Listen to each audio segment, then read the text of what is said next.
Jibu la swali hili litajibiwa na moduli yote hii nzima kwa ujumla. Maana yake moduli hii kazi yake ndio kulijibu swali hilo kwa undani,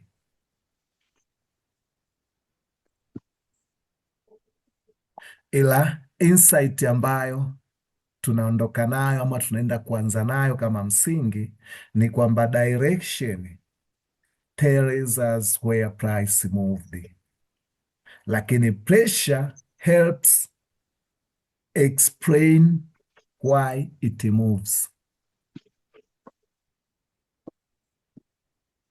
Direction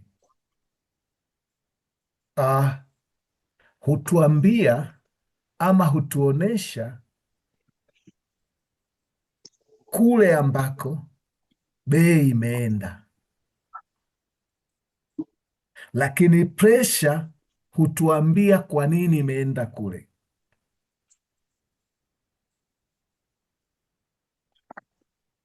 Kwa hiyo ndio maana nikasema direction sio cha kwanza kukimbizana nacho, kimsingi kinaonekana tu kwa macho, lakini tunahitaji kuipima ama kuichunguza, kuifahamu nguvu inayojenga direction. Kwa hiyo ndipo sasa tunaanza kwa msingi kabisa na swali la msingi ambalo ni what is pressure? What is pressure? Kuna mic iko ni sije kanitoa mchezoni. Frenki, pressure ni nini kwa maoni yako ya haraka haraka tu?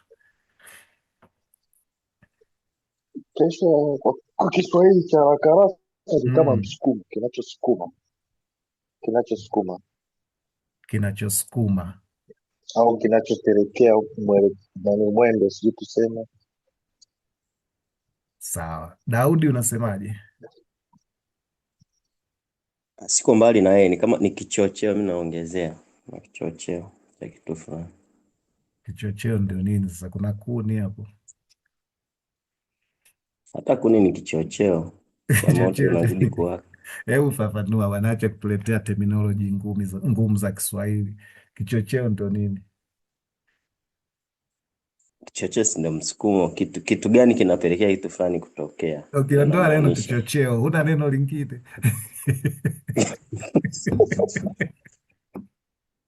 Neno lingine si ndio limeshasemwa, msukumo au mgandamizo. Okay, ngoja tufuulize mtaalamu. Pasco, unasemaje? Kichocheo lijua mwalimu. Umeniita mtaalamu? Ndio kuita mtaalamu. Ulitaka Daudi asikie.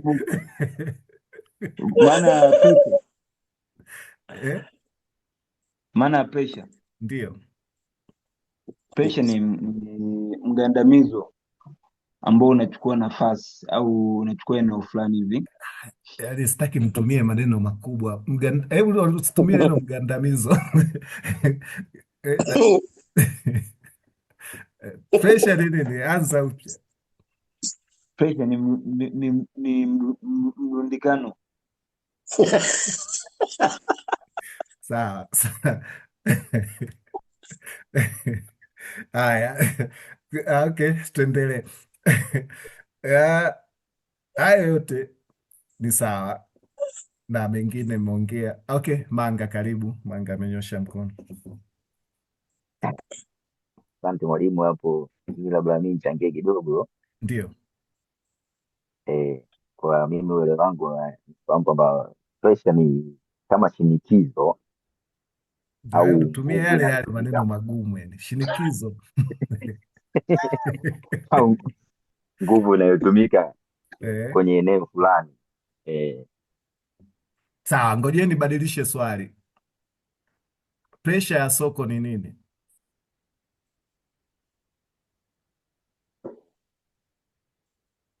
Mm.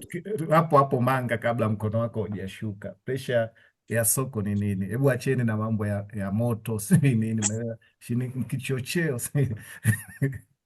Presha ya soko nahisi ni nini? Yaani mimi ninavyojua presha ya soko Mm, kwa kwa biashara ya forex mm, hutumika sana kuelekeza hali ya soko. mm.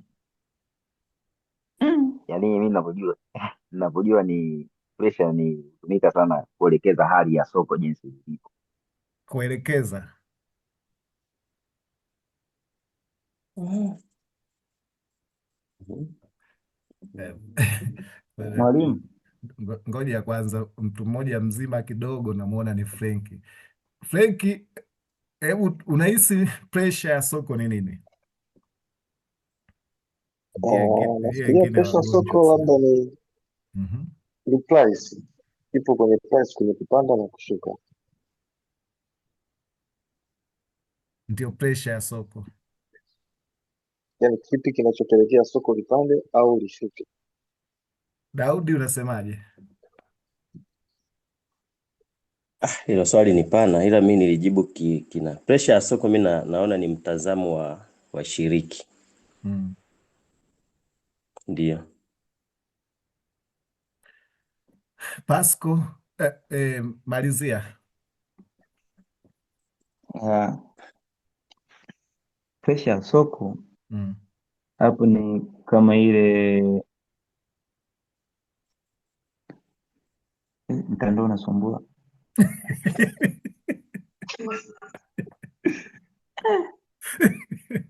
Sawa, kama mtandao unasumbua haina shida.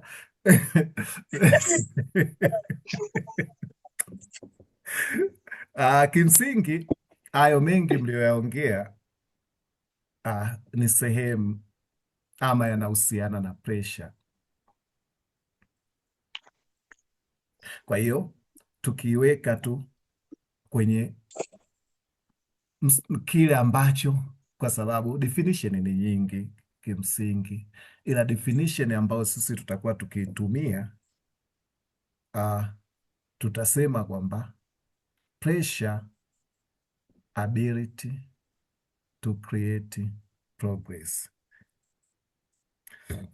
Hiyo ndio definition tutakayoitumia kwenye moduli yetu nzima. Pressure,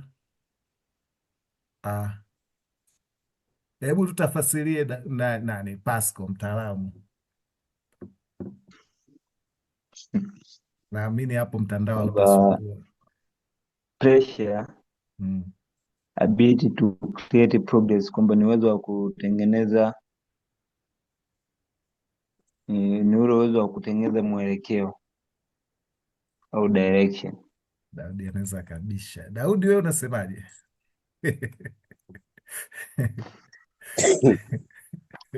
Okay, usiongee Daudi. Tuendelee. Pressure, Ongea tu. pressure, pressure ni ability to create progress. Nimesema hii ndio definition kuu ya moduli nzima. Pressure sio idadi ya participants. Pressure sio ukubwa wa kendo. Pressure sio opinion. Pressure ni uwezo wa upande mmoja kusababisha market kusogea.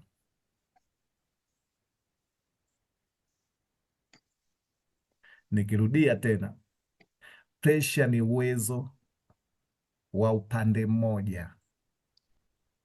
Kama ningekuwa naongea kwa herufi kubwa, ilo neno upande mmoja tungeliongea kwa herufi kubwa.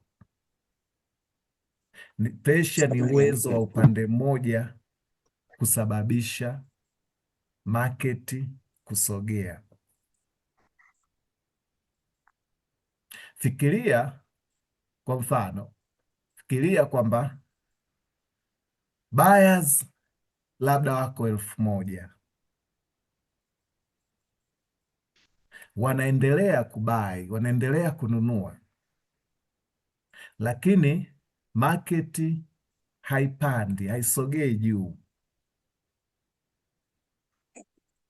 Je, buyers wanaonekana ni wengi? Yes, buyers ni wengi. Je, wana pressure?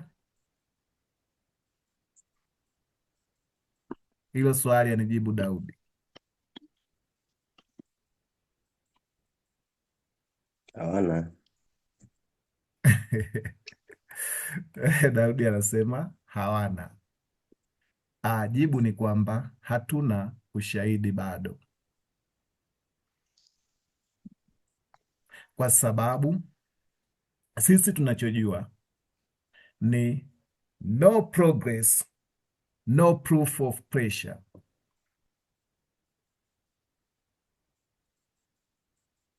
No progress, no proof of pressure.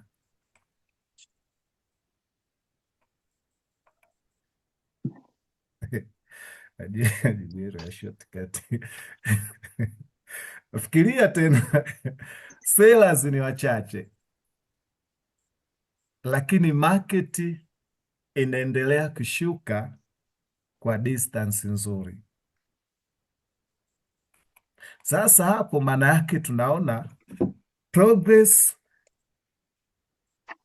na evidence of pressure. Progress na evidence of pressure. Ndio maana kwenye KIM huwa tunaangalia matokeo na sio kelele, sio noise.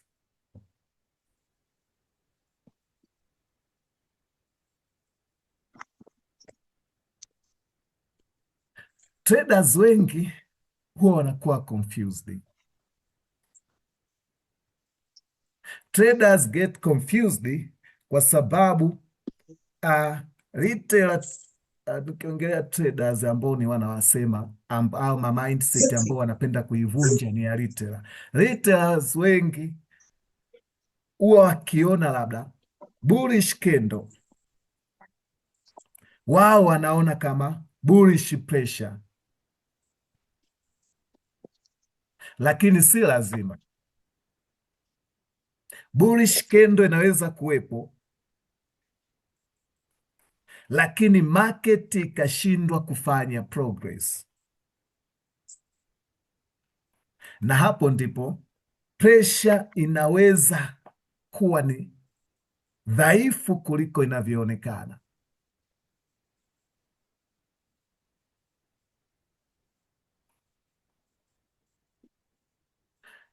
Kuna hidden principle ambayo nataka uifahamu. Pressure, kuna mtu maiki yake iko on, inanitoa mchezoni muda mwingi. Ukinitoa tu kwenye kila ambacho nilikuwa nataka kukijenga kwa kukifikiria, nakuwa sikikumbuki, inawezekana ukawa umeipoteza hiyo advantage ya kukisikia. Ndio maana mic kabla ukiwa huna swali unakuwa unaizima, alafu ukipata tu swali unawasha, unakuwa uko effective zaidi. Nilikuwa nasema hidden principle. Pressure ukitaka kuitambua utaipata ama itaonekana kupitia vitu hivi, kupitia distance ambayo market inajenga ama price inafanya, kupitia continuation, kupitia follow through. Hivyo vitu vitatu ni muhimu sana. Pressure huonekana kupitia distance, continuation na follow through.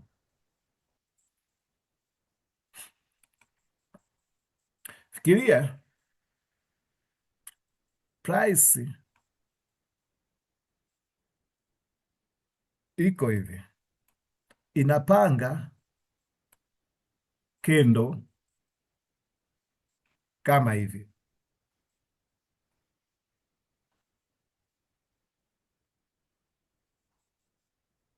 Ah,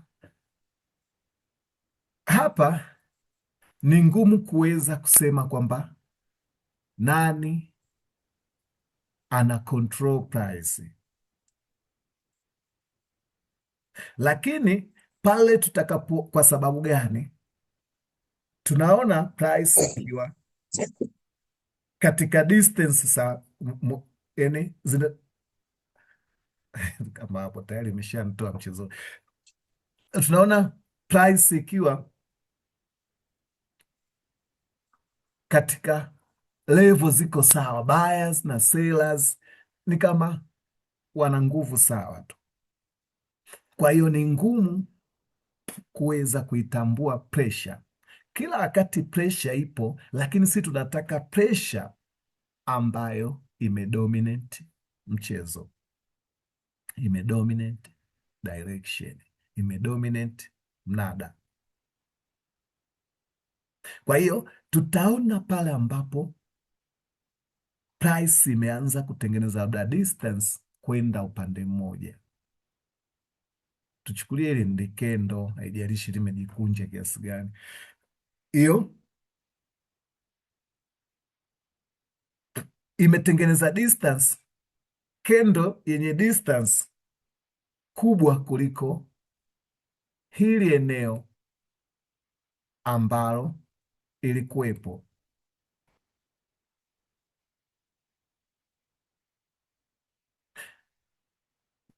Dakika inayofuata price inakuja tena inatengeneza hivyo, nyingine tena inakuja yatengeneza hivyo.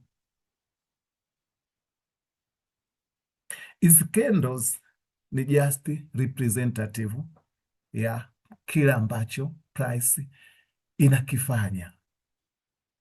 Ingeweza kuwa hata line chart. Kendo ambayo imeumbika hivi, najua hii ni level ya beginner, lakini nakumbusha tu, kendo ambayo imeumbika hivi haiwezekani nichore hivi, takuwa mlevi sasa. Kendo ambayo imeumbika hivi na hivi, tuseme hii ni bullish kendo, imeanzia hapa ikaenda mpaka huku ikaenda huku. Kama tungekuwa tunatengeneza trendi, chukulia hii ni kendo labda ya day, maana yake siku nzima price ndicho ilichokifanya. Ukishusha time frame, maana yake hii kendo ya day uione katika kendo ndogo ndogo, uzione movement ndogo ndogo ambazo zilizofanya katika hii siku nzima. Labda hata ukaweka M1. M1 itakuonesha opening ya day, new day opening, maana yake ilianzia hapa. Utaona nini? Utaona price ilishuka hivi, kisha ilipanda hivi, kisha siku ikashuka ikaishia hapa. Maana yake utaona hapo trendi ya mfumo huu.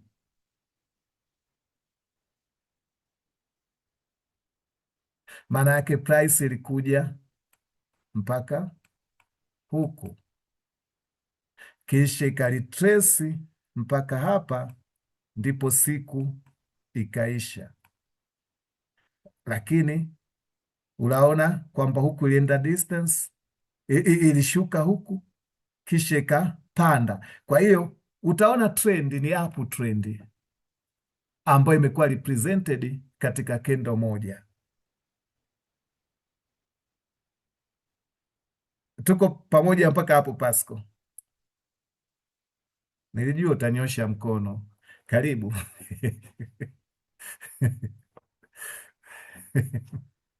Mwalimu, Naam. yani mi concern yangu hapa hivi ni hapa hivi, Ehe. nesi itakuwa ni ndogo tu, kwamba umesema kwamba siku moja, kendo ya siku moja Mm. ina utofauti na kendo ya 1am, si ndio hivyo? Dakika moja. Haina utofauti. Tunasema time frame is a fractal. Time frame is a fractal, maana yake ni nini? Kile ambacho kinafanyika M1 ndio hicho hicho kinachofanyika wiki, day, chochote kile pale ambacho muonekano ulioko kwenye day ndio muonekano ulioko kwenye H1 ndio nani. Kwa hiyo hamna utofauti. Kwa mfano hii nimeichorea kendo kwa kuifafanua ya dakika moja ya D1. Ningeweza kuchora hivi kwa kuifafanua kendo ya M1, lakini nikiicholea hivi maana yake nimetumia kendo za sekandi, trend ya sekandi, ya sekunde, kendo za time frame ya sekunde, ndio nitaweza kutengeneza ili umbo. Twende. Sasa mimi mwanzoni nilipokuwa unatoa maelekezo kama forex expert, mtaalamu, nilikuwa nimeona nanilii kwamba kwenye day 1 ile kendo moja ya day 1 ndio inaenda kuzaa vinanilii vikendo vya siku vya masaa dakika. Ndio nilikuwa nimehisi kwa design hiyo, ndio maana nikaamua niulize students ondoke na matango poli. Ni sahihi, kwani hapa nimeonesha kitu tofauti.